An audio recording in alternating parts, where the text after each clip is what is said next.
తిరుమలలో తెలంగాణ భక్తులపై వివక్ష చూపుతున్నారు అని బీఆర్ఎస్ నేత శ్రీనివాస్ గౌడ్ వ్యాఖ్యలకు TDP MLA TDP board member MS Raju counter ఇచ్చారు. తిరుమలలో అన్ని ప్రాంతాలు మతాల వారిని సమానంగా చూస్తాం. బీఆర్ఎస్ ఉనికిని కాపాడుకునేందుకు శ్రీనివాస్ ప్రయత్నం, టీడీపీపై ఆయన వ్యాఖ్యలు అర్థరహితం. రెండు రాష్ట్రాల మధ్య విద్వేషాలు రెచ్చగొట్టేందుకు ఆయన ప్రయత్నిస్తున్నారు అని మండిపడ్డారు. అందరికీ నమస్కారం. తిరుమల తిరుపతి దేవస్థానం పైన బీఆర్ఎస్ నేత మాజీ మంత్రి శ్రీనివాస్ గౌడ్ గారి వ్యాఖ్యలు అర్థరహితం. తిరుమలకు వచ్చే భక్తులు రోజుకి 60,000 నుంచి 80,000, 90,000 వరకు రోజుకి భక్తులు అక్కడికి రావడం జరుగుతుంది. కులము, ప్రాంతము చూసేటువంటి పరిస్థితి అక్కడ ఉండదు.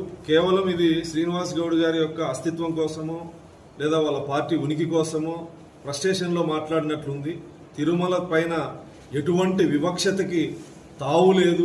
లక్షలాది మంది భక్తులు వచ్చే చోట ప్రాంతీయవాదాలను లేదా కులాలను చూసేటువంటి పరిస్థితి ఉండదు.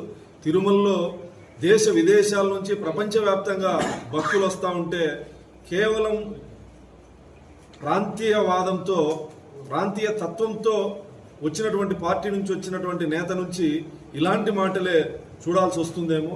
తిరుమలలో ఎటువంటి వివక్షత లేదు. గౌరవ ముఖ్యమంత్రి చంద్రబాబు నాయుడు గారి ఆధ్వర్యంలో, చైర్మన్గా బిఆర్ నాయుడు గారి నాయకత్వంలో తిరుమలలో ఎటువంటి వివక్షతకు తావులేదు. అధికారులు కానీ, ఆలయ అధికారులు కానీ, పూజారులు కానీ, అక్కడ ఉన్నటువంటి ఉద్యోగులు కానీ ఎవరి పట్ల కూడా ఎటువంటి వివక్షతకి తావులేదు. ఆయన శ్రీనివాస్ గౌడ్ గారు ఫ్రస్ట్రేషన్లో మాట్లాడినట్లుంది. ఆయన మాటలు అర్థరహితం.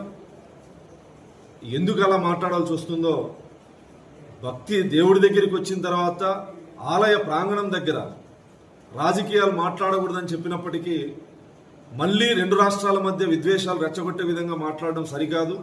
దేవుడి దగ్గర అందరూ సమానమైన విషయాన్ని గుర్తుపెట్టుకోవాలని సందర్భంగా చెప్తాను.